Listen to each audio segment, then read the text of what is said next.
have you all join us this evening. I'm Rhonda Bush, I'm president of Historic Wallingford. This event, we are honored that Paul Dorpat lives in our neighborhood, and we hope that tonight is a tribute to the work that he's done over the decades. The goal of Historic Wallingford is to increase the civic pride in our neighborhood and to promote the value of the historic nature of the neighborhood. So we are hoping that you all work with us. Can you?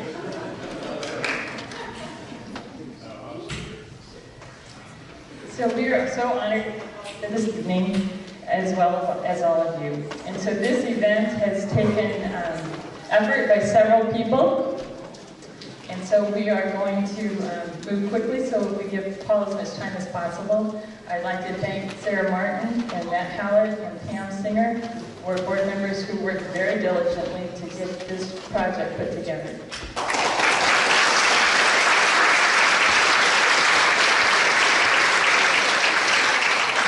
So at this time, I'm going to pass this on to Sarah.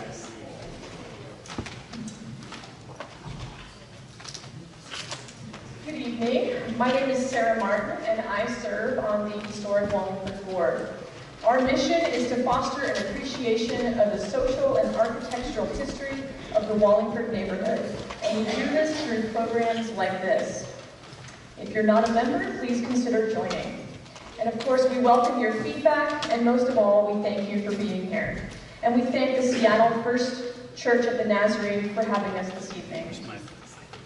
We're delighted to have our friend and longtime Wallingford resident, Paul Dorpat, with us this evening. Many of the images you will see tonight are posted on our website, historicwallingford.org, and they'll remain there if you want to revisit them later. And leave comments. I know many of you have left comments on some of the photos, and we encourage that. Many of us know Paul from his weekly Now and Then column in the Pacific Northwest magazine. That was my introduction to Paul, and it's a feature he's been writing for more than 3 decades.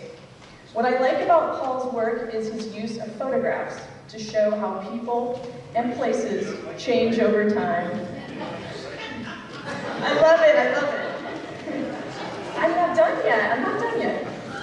He brings into focus the many layers of history of the places all around us, the ordinary places. Paul is the author and co-author of many richly illustrated books, including Seattle Now and Then, Seattle Waterfront, and Illustrated History, and recently Building Washington, a History of Washington State Public Works. Which I did with my partner, who's Jenny McCoy, who's out walking the dog, which will be That's right. He's one of 3 founders of HistoryLink.org, which is a fantastic online encyclopedia of state history. If you haven't visited HistoryLink.org, do so. In 2001, Paul received a Lifetime Achievement Award from the Pacific Northwest Historians Guild. Again, we're so pleased to have him here this evening. Please join me in welcoming Paul Dorpat.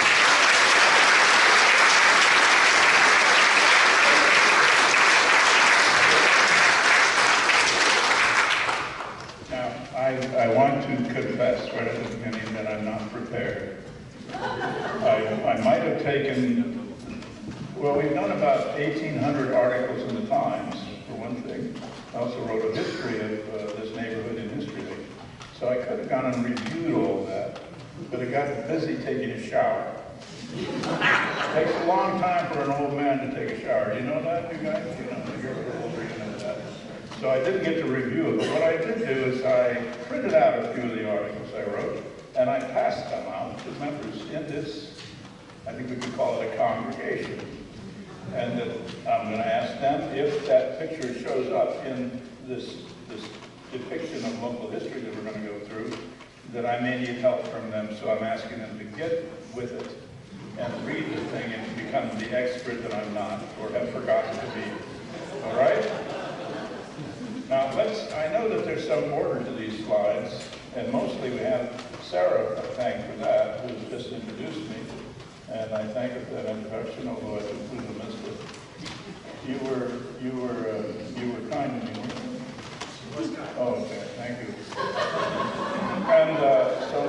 look over here, see what we've got. All right. Well, one of the things we're going to do, if we have enough time, when we get to the end of the first part, is go to the second part. And it's about what I call the Wallingford walks, which is something I started to do in 2006.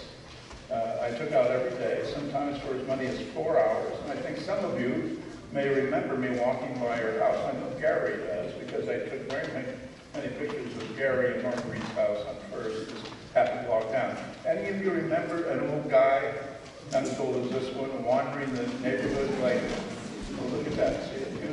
That's sweet. Okay, so we're going to look at that second, not first, second. The first part, and that, wait a second until I give you instructions to go with. All right? You got it. That's Matt. He's really responsible. And he's got credits. So anyway, that is an example, for instance, of the thing that we're going to do second if we have time to do it.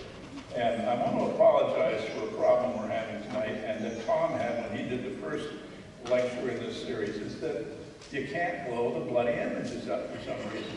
Matt, why is that? Technology.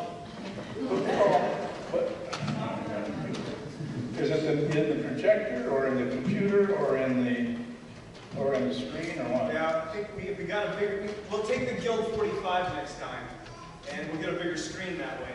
Guild 45. Yeah, how about that? How about we do the Guild 45 next time? Could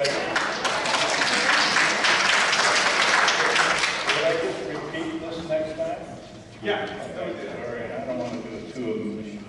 But anyway, okay, so this is an example of going around for 4 years, visiting the same sites hundreds of times, and taking pictures from the same place. And I know it was the same place because I knew where to stand, I knew where to put the camera. The camera was the same, the lens was the same. All I had to do was remember the frame 400 times, which wasn't hard. And then I figured that at some point, that someone would make an application, I believe they call them, that would allow me and it to get the principal architectonic forms that are in any particular presentation and align those forms with the same ones that come up in other pics of the same thing, and to give it a smoothness that will allow us to do animation and a few other things. And I think if we have time, if not tonight, we'll do it another time. We'll show some of those animations in primitive form, which is the first form, and the guy that put them together is here, Ron Edge, so he can make his own columns. Okay? No, they're splendid, really. All right, so where is this? Remember, tonight is going to be, this is really something where I need help. So you're going to have someone come to you with a microphone. If you can tell us things about that show up on the screen. So first, let's start right here. Where is this? Does anybody know where this is? Green. Speak up. Maybe you should get in the middle of everybody. How about that? I'm hearing Hyde Park and Good Shepherd Center. Meridian Park. We're just gonna name all the parks. Now that's interesting. Somebody cheated. Somebody said Hyde Park because that's my nickname for it, and they somehow read it somewhere. Did you do that, Matt? Anyway, that is Meridian Playfield, right? Not far from here, and it's sort of the center of near the spine of Wallingford. All right, let's go on because you're right, Matt. We have to move forward. Why is one on top of the other? Okay, what is this? There's another one. Good Shepherd Laundry. Or what's unique about this slide? That's right, you're right. Several of you have said the chimney or the tower. This is before they broke it short. This is the original tower. It's so high we can't get it into a vertical slide. Okay, how many of you remember the original tower? Raise your hand high, please. As high as the tower. So there's maybe 6 or 7 or 8 or 10 of you. Okay, let's go on. How many of you recognize this? Henry, very good. And Marguerite and Gary, who live a half a block away, tell me this is relevant because just a moment ago, they got a letter from a friend of theirs in Rome, is it? Yeah.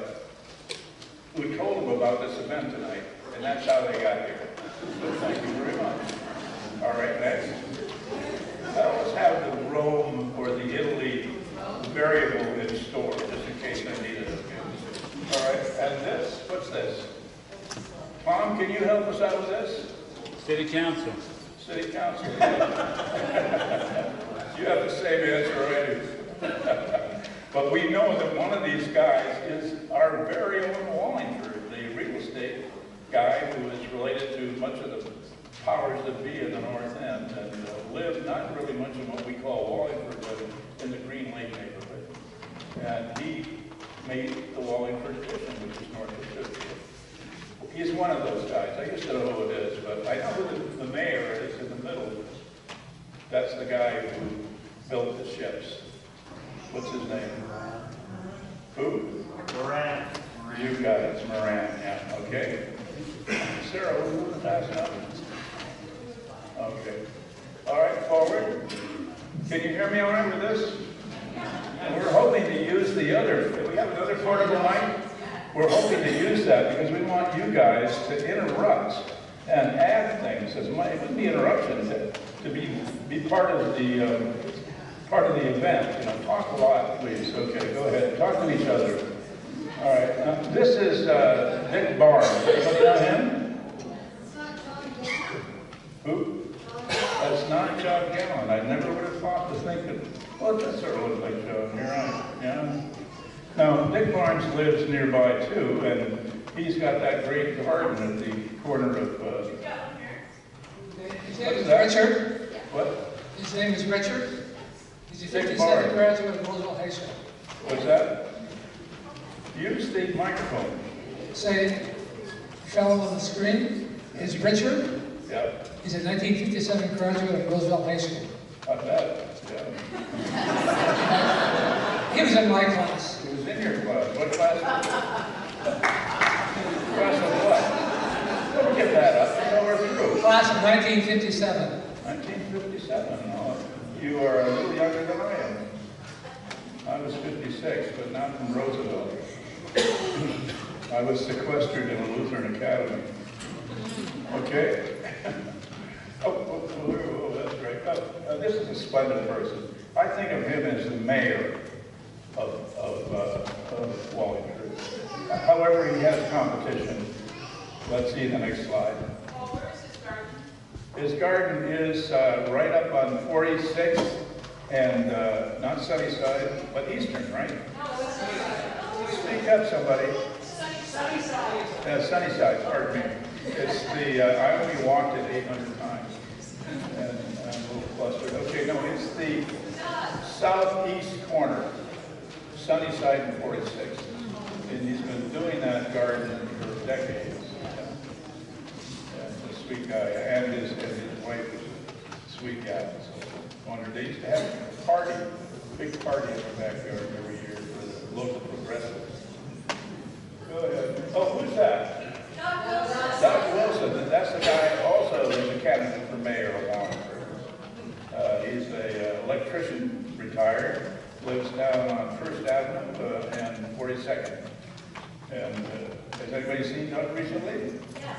How was he? He's doing much better. Oh, that's good.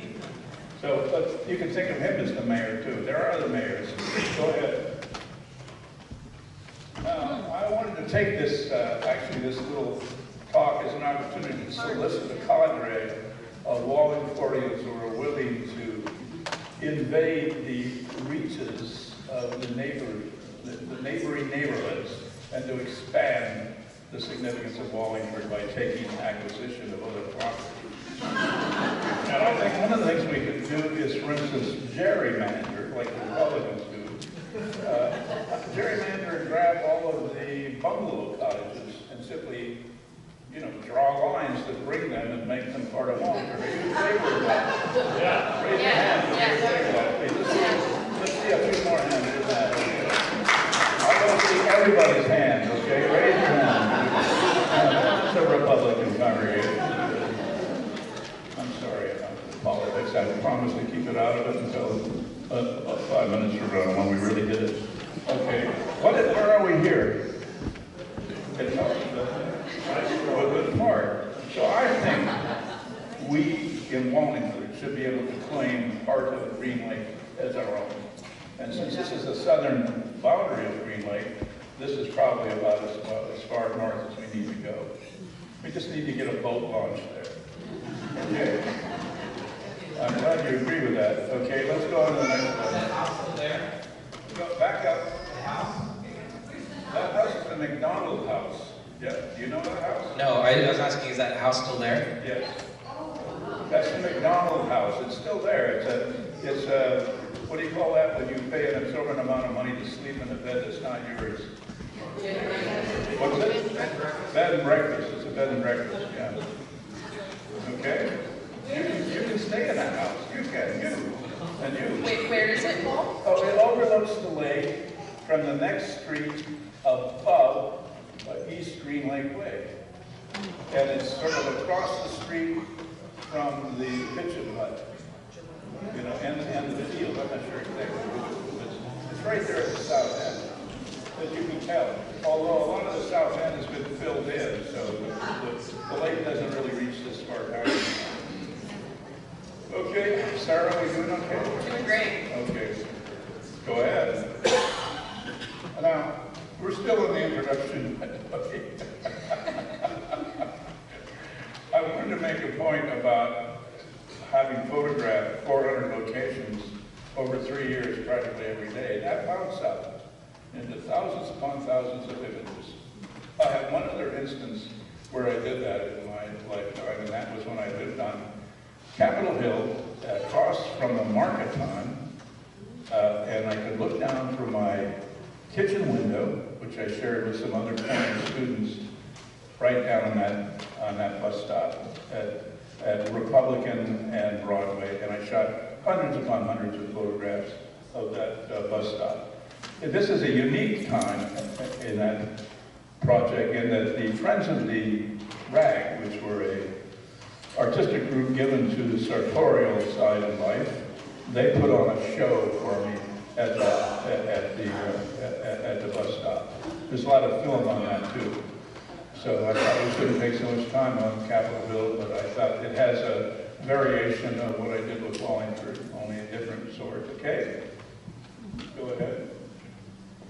That's another one from that.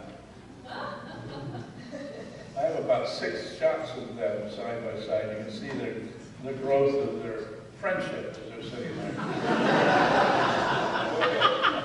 No, actually, they did become friends, and you can see they were having a good time towards the end of the slide. Go ahead. Oh, this is the spots that I photographed. It's not all of them, but this is the ones that were sort of the primary ones. So I lived down on Eastern. You see in the lower right-hand corner, that block that's mostly filled with red dots. I lived there, and then I would head out and go in a snake-like way through past all those sites and other ones. So we showed these at the Old Museum of History and Industry in the last show that they had at their old place down on the canal. And some of these animations, which we may see, we may get to a little while, but we have to speed up. Go ahead. Are you guys having an okay time? Now, raise your hands if you really and sincerely mean that. You see everybody's hands up. Everybody's hands. There's a couple that didn't raise their hands. What's that? There's a couple that didn't raise their hands, I saw. Oh boy, let's get their names. All right, go ahead. Oh, now this is a really significant photograph to me, because this is the very moment that I thought, I should repeat this. I should come back and walk this way every day and take another photograph. And almost my next stop would be animation, or something like that. And this was this beautiful field, front lawn, of a very sincere and sentimental homeowner, who I don't know, who let the dandelions grow in the front yard. You know, they could see the beauty of the dandelion in the front lawn. And here it is. So I took this shot, and That's what really started me doing Wallingford was this shot. Go ahead. All right.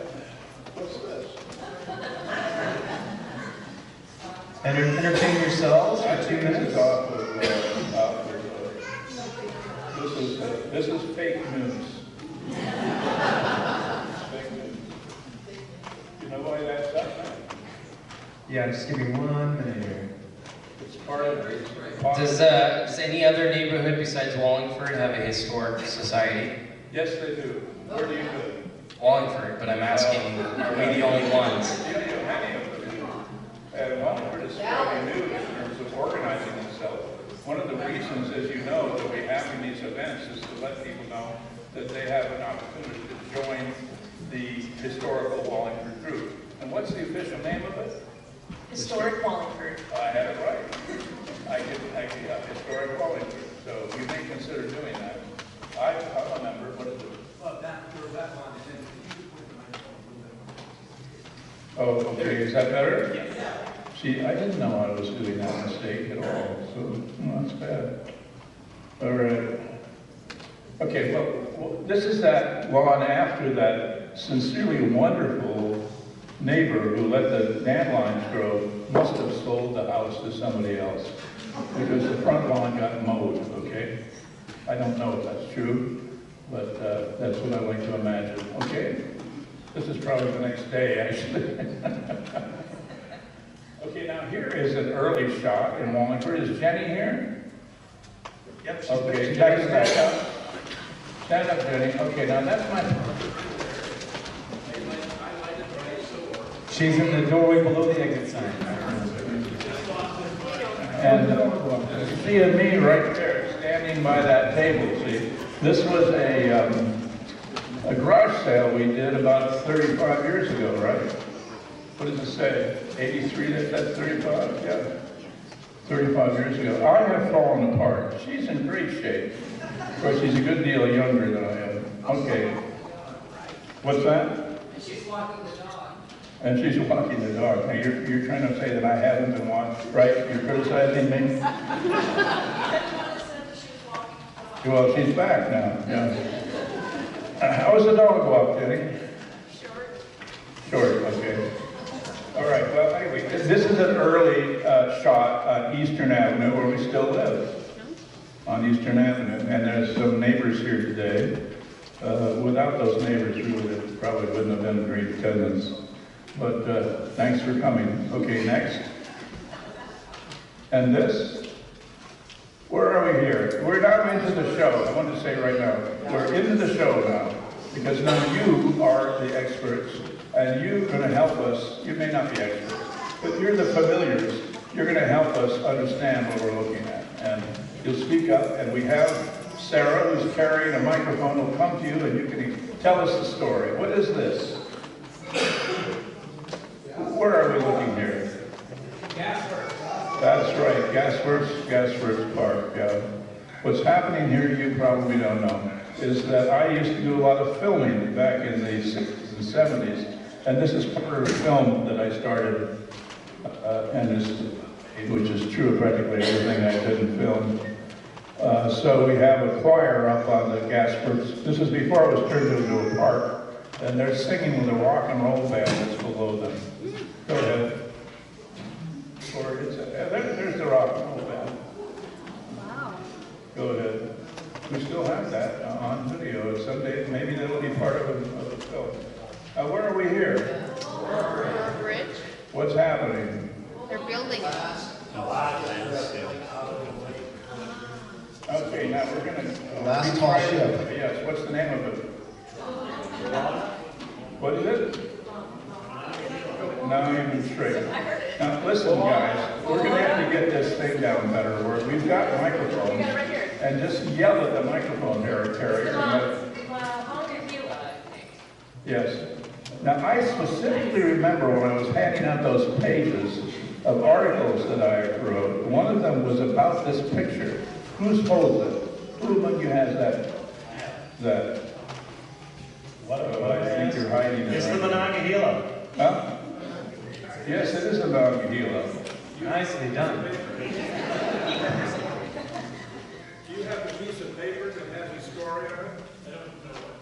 Is anybody here holding a piece of paper that 18.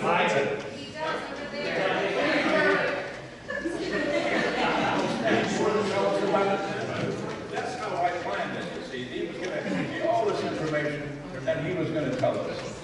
Let's see now. What did you learn? Okay. This isn't working, isn't it? I think the battery's going down. That's right back. Oh, yeah. Is that better? Yeah. Well, maybe this plan of mine, which I just thought of 25 minutes ago, didn't work out.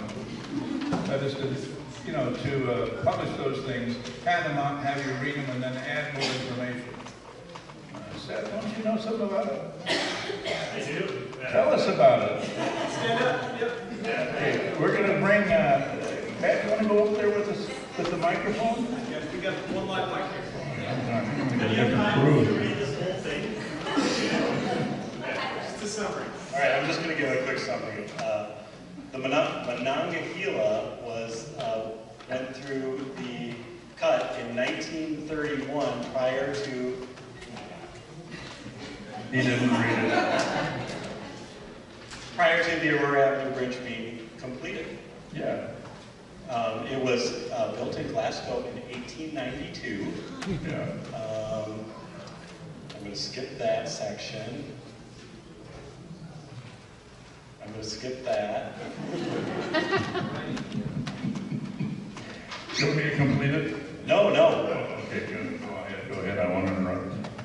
Well, it had quite a history because it traveled many places. It towed West Coast lumber to Florida, returned to San Francisco through the Panama Canal with sulfur from Galveston, Texas.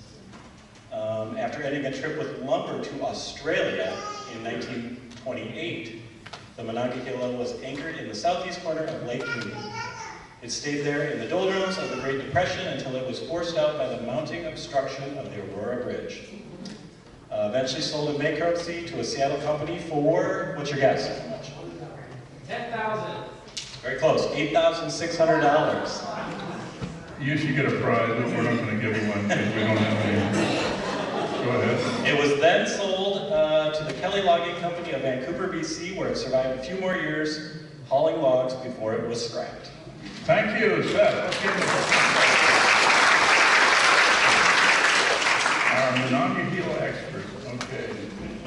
Do we have another slide? Okay. Oh, here, this is, I remember why this is here. Now I remember why this is here. And this is another failure of mine.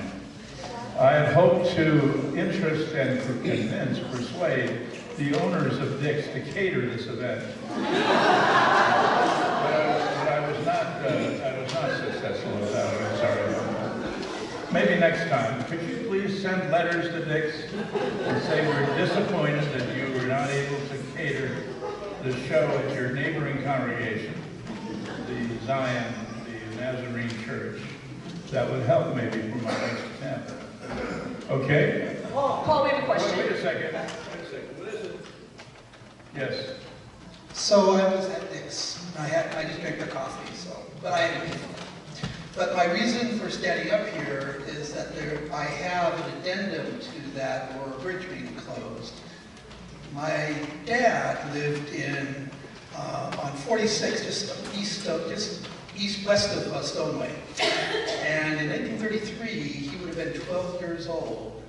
And he always claims that at the ribbon ceremony when the Aurora Bridge was opened, he and a few of his friends were on bikes and they were the first ones to cross the Aurora Bridge. In 1933.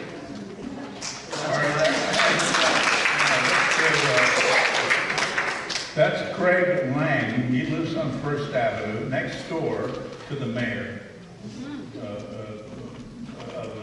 Wallingford, our proposed mayor.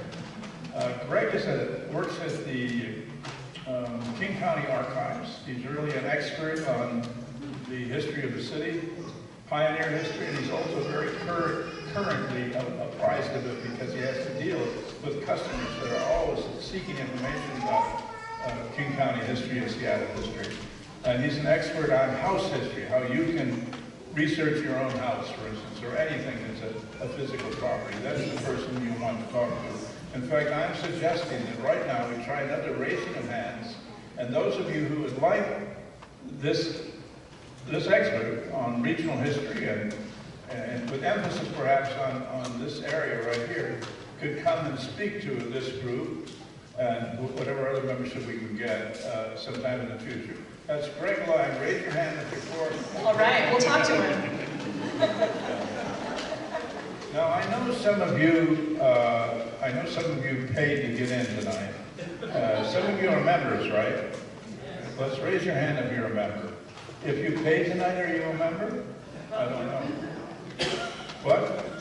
That's a special price, isn't it? How much is the price of getting a membership? $25 per year. 25, that's not bad. What is it for the second year? You don't know yet, do you? Business plan was only for 1 year. 1 year. I think we'll survive.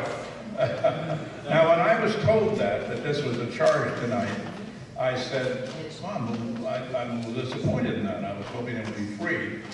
But then I was given a variety of reasons why, they're expenses, right?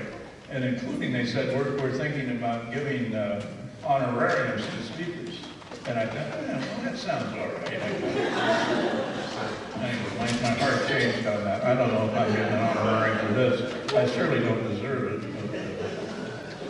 So we say, okay, now, all right, now I want you to find someone can stand, there's some of you experts here. Greg, where are you? Greg, did you leave, Greg, already? Maybe. Huh? Greg, are you still here? Oh, you are, okay. Restrain yourself on answering this, please, okay? And that would go for Tom, too. Is anybody here that can point out, this is Lake Union, right? Where is Wallingford in this map? Somebody's raised their hand. Stand up, please. We have a microphone. Get ready to tell us. It's to like the upper right, kind of like in between like the Union, above the Union. Do we have a pointer at all? Did you bring a pointer, anybody? Yeah, I got one. It says Edgewater. What was the answer? Edgewater, right above the U on the map. All right, but we don't see Wallingford written anywhere on this map, do we? No. All right, now that's the point, of course. I'm sorry. Yeah, Wallingford here is Edgewater, which retains some of its identity in the neighborhood that is largely to the west of Stoneway and on Stoneway before you get to Fremont. That's the old Edgewater neighborhood, in addition. Oh, that's nice, sure. Maybe you want to take that and give it to people to point things out when they make points. I'll keep it. All right, I'll just wait my hand. Late 1890s. Late 1890s, yeah. So it's a little over 100 years ago. Do you have a question? Yes. What was the date on the ship? What was the date on the ship? What? Wait, you guys. Who's talking? What was the date? On what? The Monongahela. You want to go back to the Monongahela? We're trying to move forward here. My question. It was mentioned in Seth's reading. He said 31, I believe, right, Seth? Yeah. Yeah, 1931. Quick question. On this map, there's a big empty space right here. Okay. Do you know what that Y is empty there? Yeah, that's Lake Union. Oh, right up here. That's not fair. All right, let's see. Right up here. Yeah, well, what do you think it is? Oh, no, it's not Green No, it's Lake. not Green Lake. What is it? It's a reluctant property owner. They haven't really gone after your bucks yet by drawing the addition. I don't remember what addition that is. Anybody live in that little area? But it's like, it's like around Stoneway and 45th. Stoneway and 45th. Yeah, Lincoln High School. All right, now speaking back there with authority. Who is it? What? You guys, would you rush to these speakers with the microphone? Put your hand up. All right, we're going to come to you with a microphone. I think it was C.P. Stone's property that hadn't been developed yet. All right. Who was that? C.P. Stone. He didn't develop this quickly, right? That's what you're saying? Correct. All right. I think you may be very well right because it is pretty much on Stone Way. Yeah. Right. All right, then, let's go on. All right, here's another question where you in the audience are hopefully going to come up with the answer. Where is this? Wallingford's a good answer, and you're not going to be rewarded for that at all. But it's probably correct. Trolley's there, which means it's probably Meridian Street.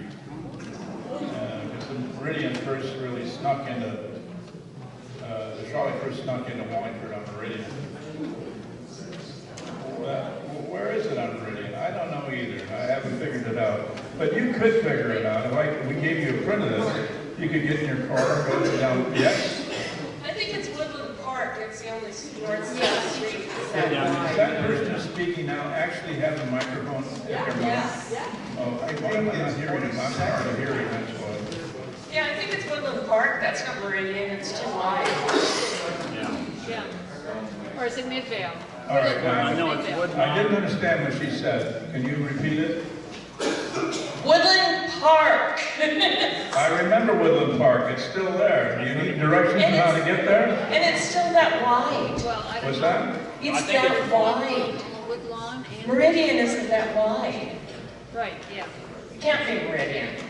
No, think it's Woodland well, you Park got a Avenue. point there. The width of it is interesting, isn't it? It could be Woodland Park, as you said. You mean the street. You don't mean the park. You mean the street. Woodlawn. Or the avenue, right? Is it now Woodlawn? You mean the avenue, don't you? No.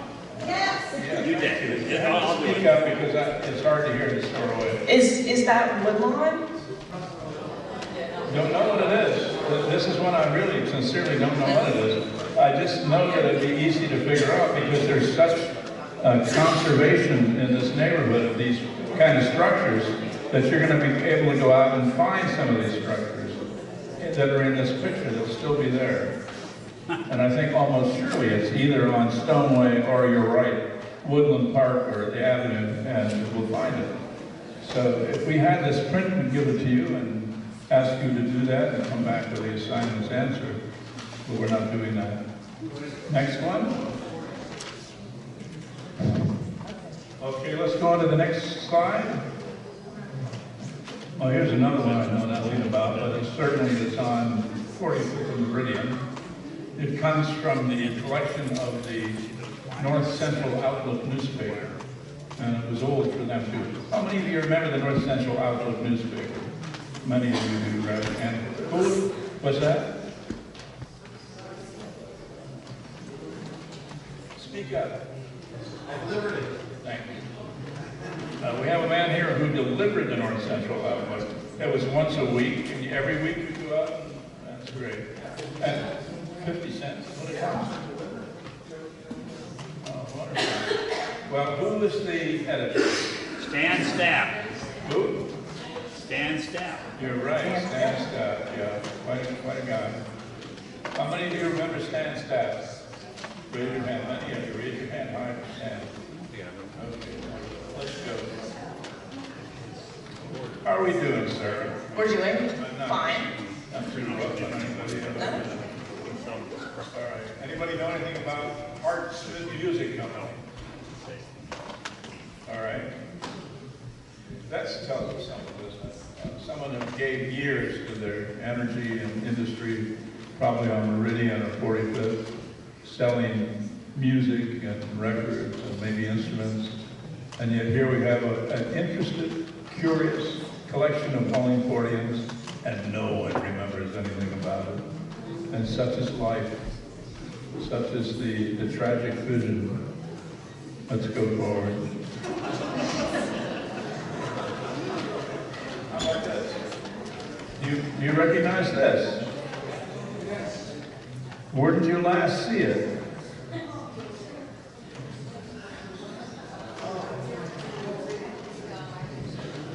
Can anybody tell us where it is? That's right by QFC is exactly where it is. It's across the street, across Wallingford Avenue from the parking lot. In other words, it's at the northwest corner of Wallingford and 45th, an apartment house. I think the slide is switched. I think the slide is backwards. Well, the food giant was across the street from it. And it's not there. Right now it's Wald's Market there, to the right of it. Yeah, that's Wald's Market. That's where the food giant is today. And, well, good going. You all get a D+ on that. Okay. Let's go. This is by Looking east from the west. Hey Matt, go back to the old and we can look at the windows and see how Yeah. those big The windows. bays are still there. Yeah. Wow. Inger Ann Hay's mother lived there in the late 60s. Inger Ann Hay. Okay.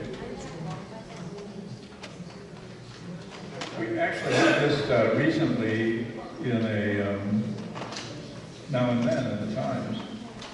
So the fact that none of you knew that really hurts.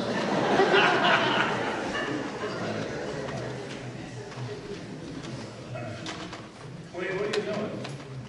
Clay, what are you doing? Playing with your telephone? Huh?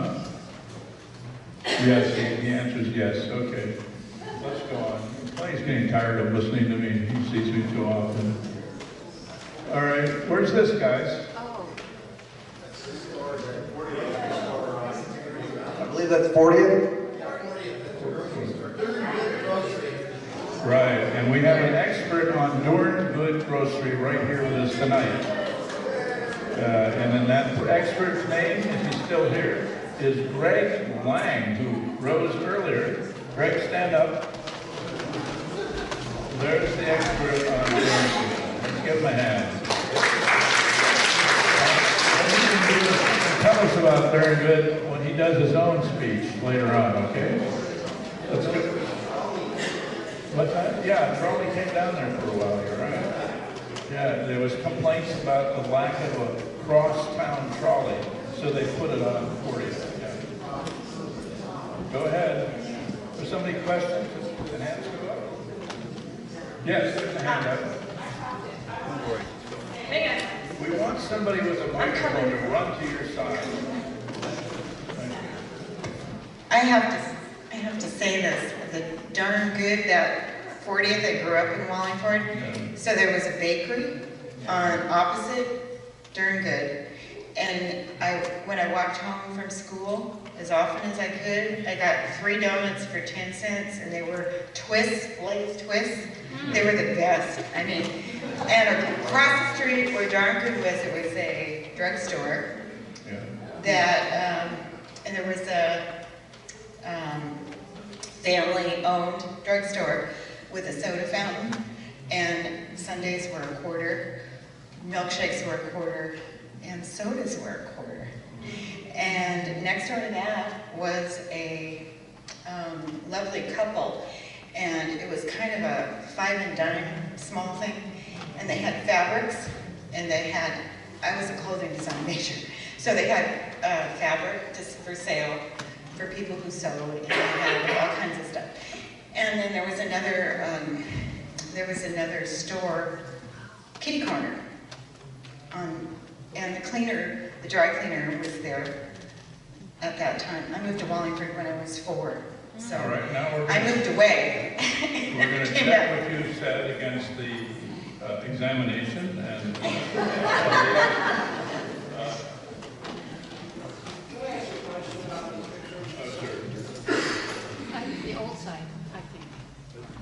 Thank you.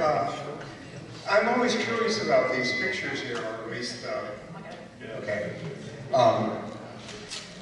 There seem to be dirt roads or gravel, but they're in pretty good repair. So do they regrade them on a regular basis and fill in the potholes? I mean, how do they keep them in such good shape? Well, they did some grading, you're right. Eventually they did some pavements. The beginning of the pavement would be like a lot of wood around here. They put the big planks up, and then after that came bituminous materials like stuff that came out of bits of the island of Trinidad. And then they do concrete and brick, some combination. So yeah, that's why they ask for taxes, so they can do things like that. Yeah. Go ahead. What are the streets? Okay, that's Bagley and 40th. 40th is the one you're looking at. You're looking west on 40th through the intersection with Bagley. And there's still a restaurant there today. And what's the name of it? Irwin's. Yeah. Which has some good pastries in it, I know that. All right. Thank you, Sarah. All right. Yes, we have another comment. Go ahead. You want the mic? Irwin's is the original Darn Good grocery. Charlie Robinson, the proprietor. All right, see, you have to wait till Sarah sprints to your side. Irwin's Coffee Shop and Bakery is the original Darn Good grocery. Charlie Robbins was the proprietor, and the cash register checkout was right on the right-hand side as you go in the door, the same old doors that are there now. My son, who is now 52, when he was a junior and senior in high school, we lived on Sunnyside, and he worked for Charlie Robbins. And then he sold it to a young couple, I can't remember their names. And the rent went up on the building, they moved up to the corner, and my daughter was their babysitter. And then they sold it to the Asian folks who run Darn Good now at 40th and Wallingford. All right, I didn't quite get along with that, but I remember Darn Good being there 35 years ago. At this intersection. Do you remember that? Yeah. Yeah. And so before it was Darn Good, it was something else. And that probably was a grocery store, I think. Greg? Is he still here? Greg, why don't you put some clarity to this? Yeah, it was a grocery store for many decades. I think it got started, I have a vague memory of it starting in the teens. And you're absolutely right on the history, on the more recent history. I moved to Wallingford in October of 1974, and it was there as a grocery store, and then that young couple took it over and adapted it a little bit. The grocery store that I don't know the history of was just down the block, a half block down Corliss, off of 40th. Okay, Mrs. Lee's, and I remember going in there, and they lived in, I think they lived in the rear of that store. And so when you came in, the bell rang, and then they would come out.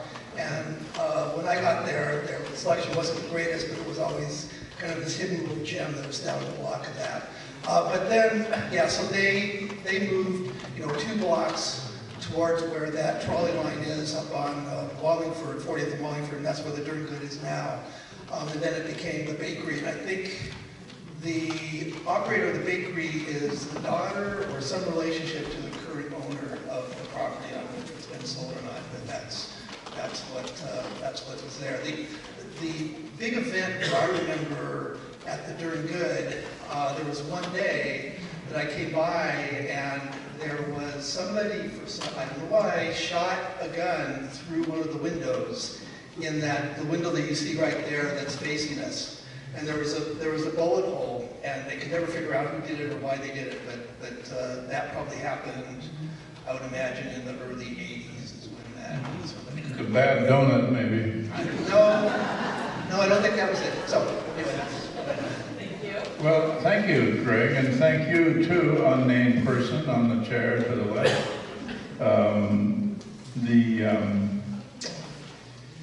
Remember, they had a large collection of faces tacked to the wall of their customers. You know, there were hundreds of them, small colored photographs of their customers that they made a montage of. You know. Is somebody talking or am I? Okay.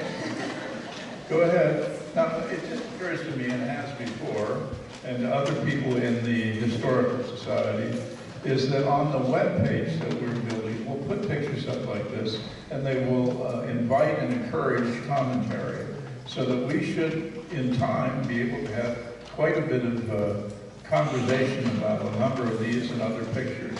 So we invite you to go look at that and to add your commentary. Is that possible, Matt? Yes, sir. Yeah, yes, sir. Excuse me, sir. Boy, that's the liability of age. Okay. All right, let's go. There's the darn good. That's basically the piece of writing that I did on it years ago, encouraged by Greg Lang. Greg is the one who told me to do this, and I obeyed. Okay. And here we are where? 45th and Meridian, yeah? Did you want to raise your hand and talk up? Wait till the microphone gets to you. Here you go. Speak loudly into the microphone, please. Into the microphone. I'm just saying, is that the kiddies parade? What's that? Is that the kiddies parade? You know, I don't know if it's the kiddies parade, but there were a few of them. Yeah. Yeah, there were a few. You can see the building there with the police station. That's the health clinic. It's 45th and Dinsmore. Right. So we're looking then west from the what would become the Food Giant parking lot. And that building on the left, the brick building on the left is still there too. Well, I think it's the kiddies parade, and that is still happening. I'm actually one of the sponsors. Yeah. And then I think it's 65th kiddies parade. My goodness. 69. 69? And that's happening in July. Anyway, hopefully we see you all there. You know, that person who just had the mic knows the neighborhood better than any of us probably because she sells the property. She's a real estate. Right? Okay, let's go on and look at other pictures. Well, there it is. There's the same one, right? Yeah, there it is, brand new. Any experts or anybody want to help us on this one? We just saw this. That's where the police station was for a while. It's at the, again at that corner. It was originally a fire station. Yeah, that's right. And a police department. Uh-oh, they're escaping. People are leaving from the back roads now. Are we through or not? When you want to get to your animations, we can. have to keep going. What time is it? It's 8 o'clock. When did we start? 7 o'clock. It seemed like a moment Well, ago. 7:15. Okay. Well, we know what this is. Let's go ahead and another one. And this, what intersection?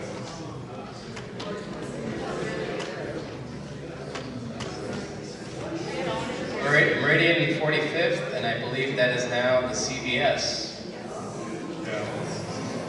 Very good. Okay. So this is one, I think, of maybe 3 shots of that northeast corner. Go ahead. There's another one. Go ahead. And that's the contemporary shot, maybe about 15 years ago or so. That's when there was a Tully's still there. I used to stop at Tully's when I did my walks. Go ahead. And this has also had a recent injury. Where is this? There's a lot of mumbling, which means you all agree.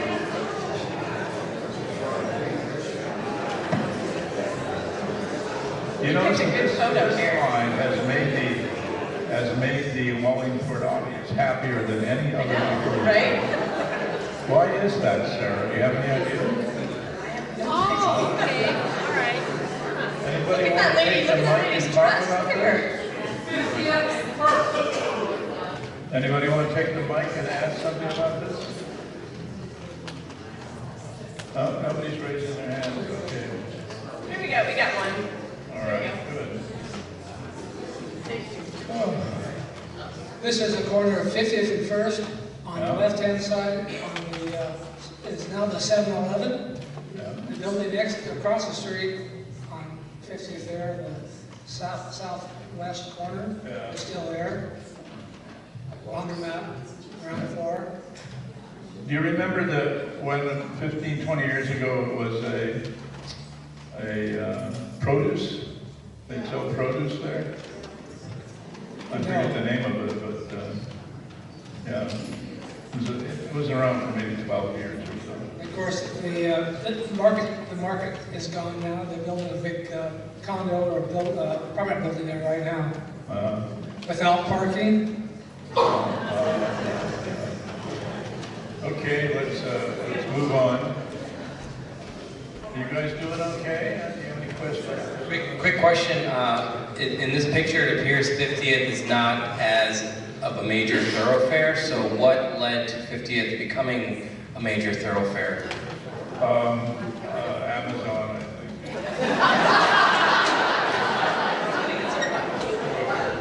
They actually... The freeway. When they built the freeway. This picture was taken to show its widening. It was a narrow street and they widened it because they knew that 50th, they needed some relief from the pressure on 45th and 65th. So they spun more 45th and they widened it. And this is a testimony to that.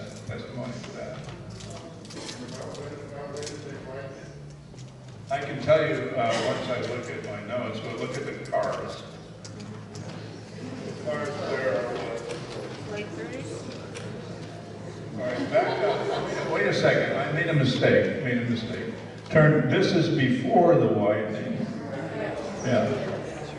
So the widening took it up to probably where the sidewalk is here. Okay. And those cars, they're from the 30s or World War II time, right around that. It's a negative made by the city public works department, I know that. And it has something to do with the work on that street that is not work that was done, but work they intended to do, which was widening. Okay? And wait a second, go back. Oh, there it is. That's all right. There's the 50th Street Market. Boy, now that just bit the dust. And that was there for decades, on decades. Yeah. No longer with us. Okay?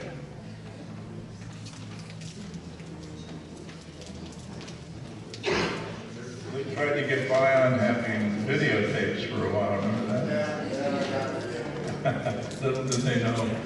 Go ahead. And this, okay, this is an important corner. What is it though? This is Wall's Market. This is the northeast corner of Wallingford and 45th, where QFC is now, where Food Giant was for quite a while. Wall was one of the originators of the Food Giant. He started off with a little market in that building on the left. Okay? After World War II.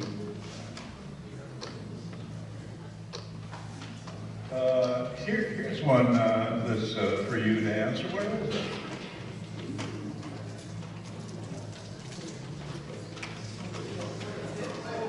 I want to do a now and then on this, but I want to interview the present businesses that are in those two buildings you see down there. That is Meridian Street. Yeah, going down Meridian, a few blocks south of 45th. What street is it? 37. 37. And where that brick building is on the left, there's a restaurant there that's got good reviews. And that clapboard building on the right is also a ceramic building now, and it has a new tavern. I don't remember the names of things anymore. It's a You know what the names of season. those things are? Yeah. Can you tell us what the names of the new tavern is or anything? All right, well, we'll put it in the paper later on. Okay, next. This we've seen before. We're just a little bit further east on 45th from looking across the intersection with Wallingford. Go ahead.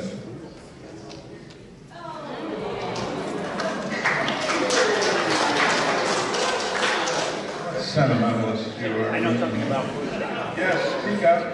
what it is. Wait a second. Wait, don't you talk until you have the microphone. Take the microphone up there. Raise your hand. Raise your hand. Up there. See? Give him, but I'll tell you. All right, we're waiting now. This guy could talk for an hour on this subject, so let's try to. Back when I first came here, I got involved with the thing called Florida Trust, and we went around giving speeches to good clubs and things about Florida Trust. And my partner was a guy named John Bollenmore, and he was in charge of getting produce for food giant. And he told me that there was actually there was at least one other food giant in the South End. It was and they went bankrupt. And so for many years, I think up to the point where they sold it to UFC, the whole place was run by the creditors. And his company was one of the creditors. And so they ran Food Giant for many years. Oh, it's a story of failure then, isn't it? Thanks Well, for one that. more thing. For many years, I've been here longer than I thought, but for a long time, there was a woman picture at the other end of the parking lot, and she had a sweater, and she had very large breasts. You know, I completely missed the context of that. I think what you're doing, though, is objectifying the sexuality of the other sex. And that's not up right now. You've got to wait out for about 10 years. Go ahead. Next. What? Next? No, sorry. What's this? Rare colored slide on 45th. What's the intersection? What's the intersection, you guys? You're right. Someone said that's where Murphy's is. Stand up and say that. Stand up. Stand up. Would you stand up? Murphy's. Would you stand up, please? You. Stand up. Yeah. Where is this? Yeah, you're right. Murphy's. Yeah. Yeah, Meridian. 4th Meridian, yeah. All right, now here's a quiz. Very good, you win. Where was in Murphy's spot before Murphy's? Radio Shack. That's right, Radio Shack. Very good. You win too. There's nothing to give you though. What's that? I'm really hearing. I'm hard of hearing. Speak up. The question was Davidson's. Oh, I think it was like kitchen appliances and stuff like that, right? Hardware. Looks like hardware. Yeah, Rhonda. Lingerie in there. Okay, yeah, that's right. I thought it was that they sold stoves there. Yeah. Okay. Go ahead.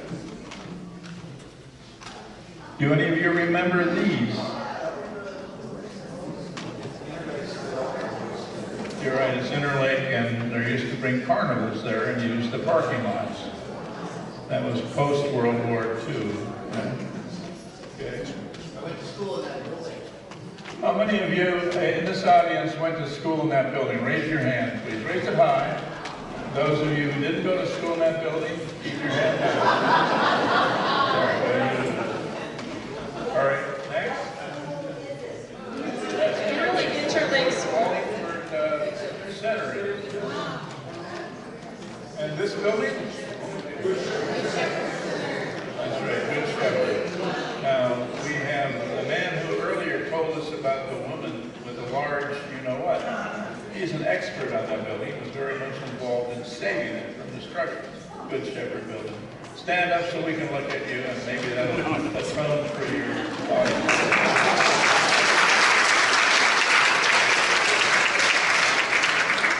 All right, now we're going to have Sarah come over here and give us a mention. Come on over here, Sarah. All right. Yeah. Here we go.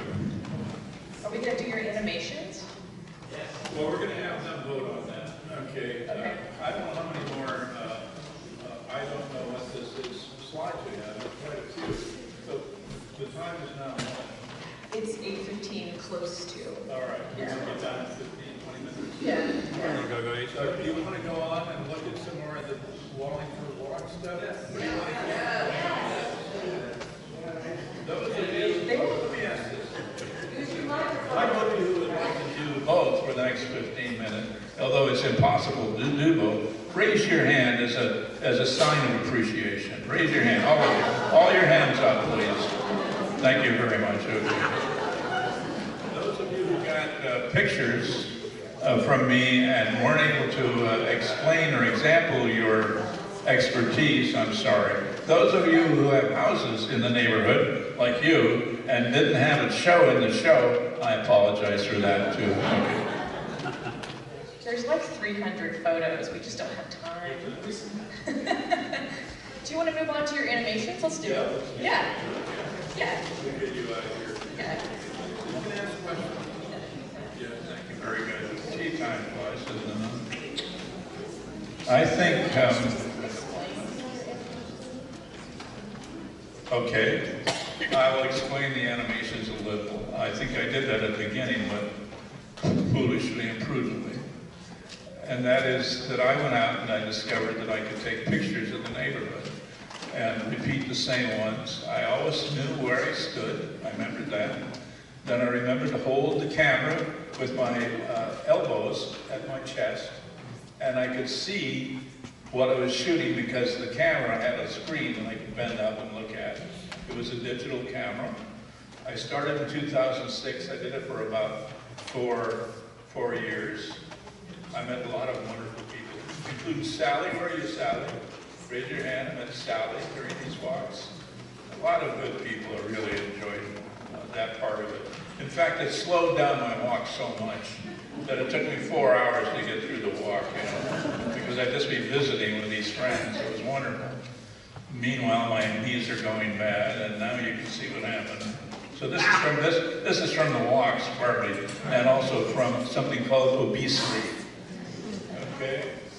So here, are we doing the cherry ceramic, really? I didn't think we were doing that. No. Oh, here's some examples. Look at, there's 400 subjects, and there's hundreds upon hundreds and hundreds of shots, and a lot of detailed shots too. We're just going to look at, what, 5 or 7? Yeah, and this is actually on our website right now, so if we don't get to all of them or one that you want to see, just be sure to visit the website.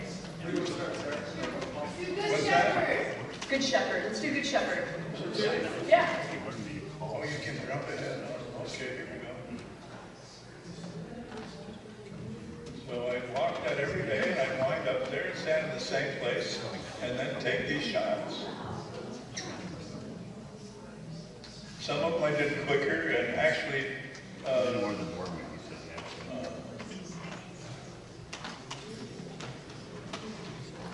now Ron Adju was here tonight. He drove me over here. I'm pretty sure he had to stay because I need to ride back. Where are you, Ron? Are you here? Yeah. He figured out all this, how to do this. He came with a 3-ring binder this big that gave me very detailed instructions how to do this. And then we sat down, and I didn't think I fell asleep, but I pretty much convinced him that he also had to do it. So, there you go. Isn't that lovely, though? Yeah, yeah. You can see an entire year, and these are just a few pictures taken from that one sequence. There are hundreds more, okay? All right, some snow. A lot of they will end in snow, just because a lot of the snows were right towards the end of the year. All right? Okay, this is, what are we going to look at now? You're making choices? Stand up, then. If you're going to stand up, you can maybe get it. What? To the guild we go. Guild? Okay. I keep going. Oh, this will be a marquee with a bunch of different movies.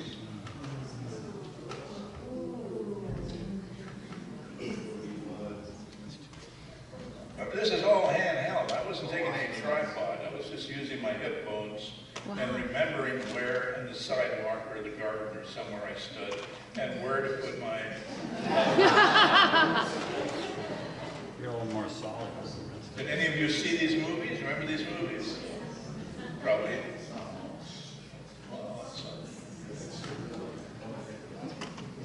I remember Sex and the City. That can't be too long ago.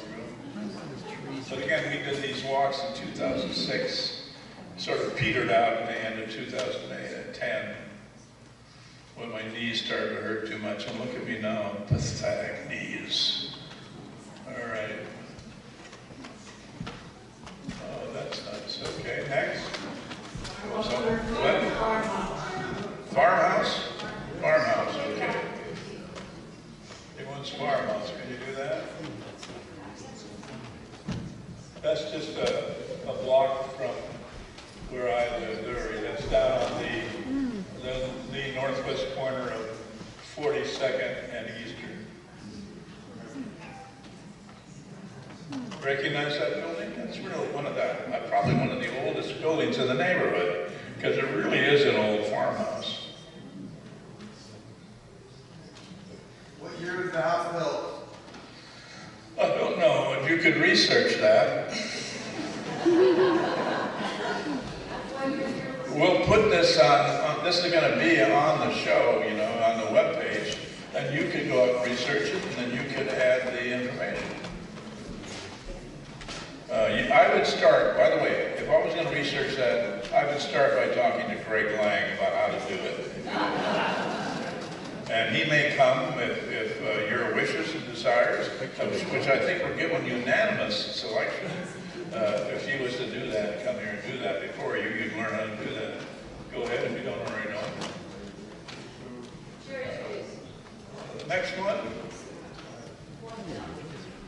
Cherry tree. Oh, this is lovely. You'll recognize this. It is beautiful.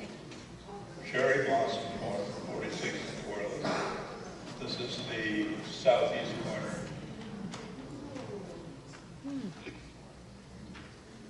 This is the winter. We're starting in the winter. We're going to move into spring. Come on, spring. Spring forward. This was a little harder to get things straightened out because, as you can see, there's so much there and it moves around a bit. But I'm hoping that there is, in fact, a program that can wrestle with that stuff better than you used to do. Oh, look at that one. Remember this when these come out? This is a favorite place to go enjoy the neighborhood, is that corner. Then the entire ground gets to be a sort of a sheet of blossoms. You'll probably see that in a moment. There it is. Look at that, see? And if you get tired of this, if you get tired of the blossoms, you can go one block south of here and go to Al's Tavern. Oh wait, stop there. Can you stop? Oh, well, she's in the audience. Did you see yourself? Yeah. You and your dog. Yeah. Okay. Huh. Amazing. We're going to look at it again? No, that's interesting. No, I guess it just, sometimes I just, we're going to go on into the snow probably. So bundle up, here we come. It's starting to fall down. All the leaves will be falling. And if you're getting bored, we can go onto the internet on the right and see any of those stories. Anyone prefer one of those? So then we don't have split screen. Okay. How about the rolling St. Francis? What about the skyline? What's that? The skyline. The skyline, that's from nearby. That's a telescopic shot that looks down Corliss Avenue. It's very close by. Yeah, there you go. Shows the city. Telescopic shot. Al's Tavern is on the left down there. You can't quite see it. It's next door to the Afghanistan. I would stop at Al's every day and take a picture of the old timers, the regulars that would be at the bar. practically all of them guys. There's no cranes. What? No cranes? No, I don't think that Mr. Bezos has showed up yet.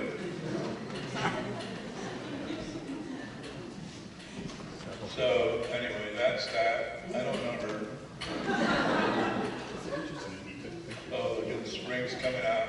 This is an example of one where I made a pause. Why don't we go on and see another one? I'm getting bored with that. If you do Speak up. I said if you do the first one, it's the part. Paul actually took like 4 shots every time. And those were all merged into a panorama. You see, now he's the expert, so he would know. All right. That was Ron Hedge speaking. Somewhere it sounded like it was from the clouds. Didn't it? It sounded kind of religious. Well, we've seen this, but we can see it as an animation too. It's wonderful. This is Ron's 3-part merge of shots I took with the camera in this instance. Not against my chest, but against the trunk. Always the same spot in the trunk in the park. Paul, I have a question for you. What? You obviously captured a lot of history, and Seattle in the past, 5-10 years has changed dramatically. Would you say this is the most change you've seen in a short period of time in your life when capturing? I think so, probably. Yeah, the recent changes, yeah. But there's a problem with my understanding of any of this is that I rarely go out. I'm practically always in my basement, writing or studying. So I'm not a very good, I don't follow the city very well outside of sort of scholarly sources like the internet and my own collection. Right now, Clay Eels, are you still there, Clay? Yes. Haven't left yet. That's really sweet of you. Clay Eels and I are busy with another friend, the guy who does the contemporary photographs in the Times. You know who that is? Gene Sherrard, right. Gene's not here tonight, is he? He must have been busy. He would have been here for sure if he hadn't been busy. The 3 of us are on a program of trying to get the local library to take the collection and put it in the library. What's that? Speak up. Al's bar, you click on Al's bar. Yeah, Al's bar. Oh, Al's bar, sure. All right, I'd like to, how many of you been in Al's bar? Raise your hand. Raise your hand. Bluegrass Jam, Monday nights at 9.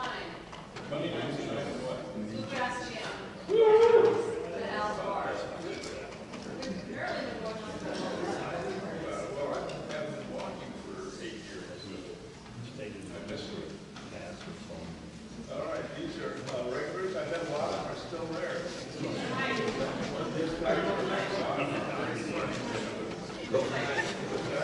A lot of them are very funny. They have this repartee going on for years. Good Shepherd parking. We're going to see Good Shepherd. Didn't we see this already?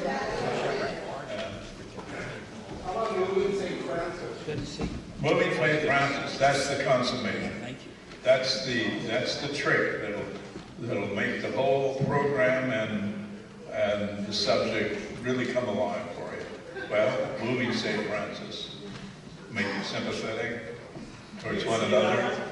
What's that? Well, I'm trying to promote it. How about it? Moving St. Francis, okay? Pay close attention to this now. You have to really pay close attention to this, see the subtle changes that occur in a season here on First Avenue Northeast.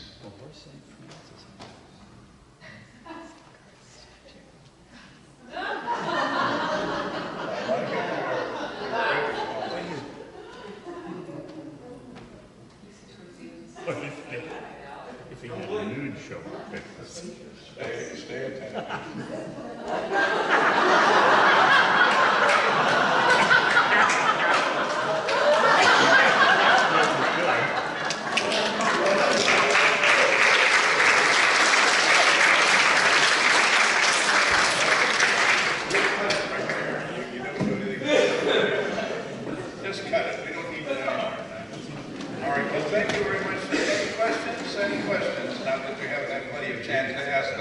this way. Go ahead. I have a question, since we have a lot of people here, and it's a valid question.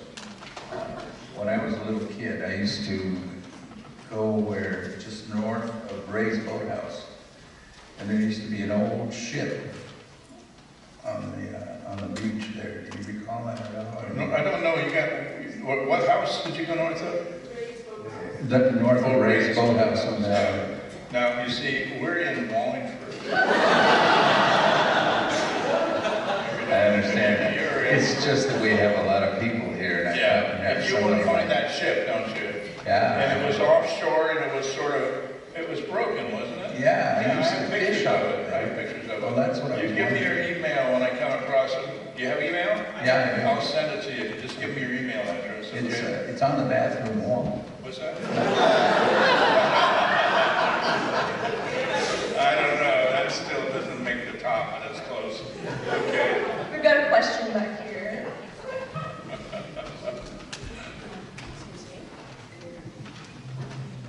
No, it's not a question. Up until about 10 years ago, we had a direct descendant of the Denny family living in the area, just on Meridian and about 53rd. I think that's Well, I didn't hear the question. I didn't know that. It wasn't a question, it's just a statement that we had a member, a descendant of the Denny party, of the Denny family, living close in the area. Oh, yes. And he's recently moved. No. What was his name? His name is John Whitaker. John Weirdo? Whitaker. Like Whitaker, W-H-R-E. I didn't know it. No, didn't know it. K-E-R. Oh, sorry. Didn't know it. He was David Denny's great-grandson. Oh, wow. Hi there. You I know, but you don't know him. Any other questions? I have a question. Yes. One thing. Your question's going to be longer than my comment. No, no, it's be real quick. Speak up. Usually, you did mention that you stayed in the home of the Lutheran pastor and you courted the daughter, but usually you mentioned the buildings that had girlfriends in them. Oh, I didn't mention those. Well, I'm trying to not do that so much anymore because I've been criticized. And here you make a point of it. Really, you could show some sympathy and restrain yourself. But no, you had to, I don't know, Sex in the City, it's your theme tonight. Okay, next. Yes, stand up and speak up. Hold on, well, you're an old friend, yeah. Yeah, my favorite building, business in Wallingford was the Fuji. Yes. That, you could go into that store, I don't care what you needed. I don't care what it was, you could find it. My son wanted a Halloween costume. He wanted to get Jawa. Yeah. So we went to Fuji. I found the material. Oh, wonderful, wonderful. I remember the Fuji too, yeah. Sure. It was just south of where Murphy's is. Yeah. I think it's the rug store now. Yeah, yeah. All right, anybody else? Thanks a lot. Thanks a lot, good point. We expect you to do a lecture on anybody else? Come on. Oh, yes, back there. We'll come to you with a microphone. Testing, testing. I got this one. Since we have so many people in the room, I have to ask this. I'm curious about any old orchards that were in Wallingford. Because I hear people say, oh, my tree, there used to be an old orchard here, and I don't know where these are. Yes, there were quite a few. That was the nature of being a pioneer in these additions, is you build a house and you frequently didn't have any neighbors. And you'd use that land to put in some orchards, some trees, some fruit trees. That happened all over the city, not just here. Where I live, Jenny and I live on Eastern, all the land to the south of our deck now, were all full of homes. That was an orchard at one point. And some of those trees survived there. Yeah. Have you followed the sort of political expectations. A woman named Suzanne, locally in this, she talking about the neighborhood and the different, anyway, she lives on in that orchard. I think we have a response to the question. Yes, go ahead. The apple question. I live in Bagley between 42nd and 43rd. My house was built in 1905, and one of the first houses, and what my neighbors kindly refer to as Old Wallingford style. Friends might call it FEMA chic. But I have a Ravenstein apple tree in front of my house that's probably 50 or 60 feet high that apparently was one of the original trees as part of the original orchard that was connected to the orchard up at Meridian Park. So, and this year's an apple year, so if you see buckets of apples out there, they're the best apples in the world. Yeah. But I get overwhelmed, so 42nd and Bagley. There's still a lot of orchard trees in the Good Shepherd, you know, right there. You see some of them there. And they go and harvest them and use them for the citywide project that involves taking the fruit in public places and sharing it with the citizens and with people who need nutrition. Can't remember the name of that project. City Fruit. What is it? City Fruit. City Fruit, yeah. Very good, thanks for remembering it. I can tell you something about those trees. Uh-oh, here we are back. Is it about girls again? I'll talk about I know. So the trees, the park department wanted that to be two things about the Meridian playfield. They wanted, the rules for playfields is 360 degrees if possible. They wanted to take down all the fences, and they wanted to take down all the fruit trees. At the moment, though, that they wanted to do that, we had won, and we had all this support, and so we said, keep the fruit trees, and so they kept most of them. So that the fruit trees were there against park department policy. Very good. All right, I have a question. Why don't you use the mic? Okay, we missed Go ahead. Oh, I was going to say, for everyone's benefit, the Good Shepherd Center, we just had a tour of the Good Shepherd Center with the historic Seattle group. And it's a great thing to be involved in. They're doing the Fremont Bridge next week. Yes. Good Shepherd Center was like, sort of used the analogy of the Pope before the Reformation. The Good Shepherd Center was the Pope's, what do you call it, Germany, you know, that's where they sort of lived off the Good Shepherd Center for quite a while. Like the Pope did off of Germany. You don't get that analogy, do you? Do you have any pictures of the Dirty Shame? Of the Dirty Shame. I didn't bring them tonight, and I try to keep them, you know, sort of locked up, you know. No, I don't know. What is the Dirty Shame? What is the Dirty Shame? Yeah. It's a tavern, half a block east on 40th from Wallingford. 48th and Wallingford. 40. There was a guy, an early computer guy there, and some other offices. Is it still there? No, it's not there. Oh, yeah. An apartment building. Oh, I see. No, I don't know anything about it. It was across the street from the Wallingford hardware store with the Rexall drug at the corner of 40th and Wallingford. Yeah, I don't know about it. It was a good place. There's so much to study, you know, and that's why I introduced myself as incompetent and not prepared to give this talk tonight, which I wasn't. Clearly, all of you recognize that now. Any last questions for Paul tonight? Okay, thanks for If coming, not, guys.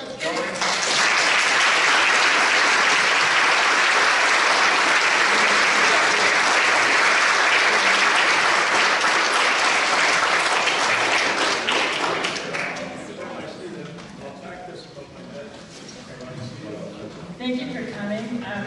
We again thank the First Church of the Nazarene. We have a donation jar in the foyer if you feel inclined to donate to the church for the use of this room. So again, thank you for coming. Look forward to, we're walking in the Wallingford Kitty Parade, the family parade on July 14th, and we want as many people who want to represent historic Wallingford. We have a members picnic potluck at the Good Shepherd Center on August 11th. And October 6th is the historic Wallingford Buffalo Fair, which will be held at the Good Shepherd Center. So we look forward to working with you all. Thanks so much.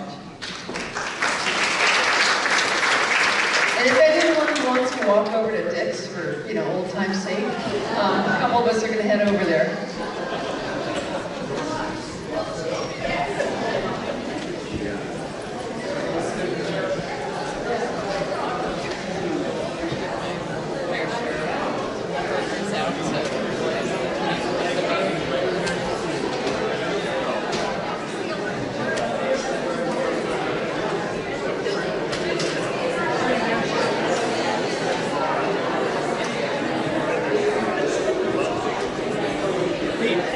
You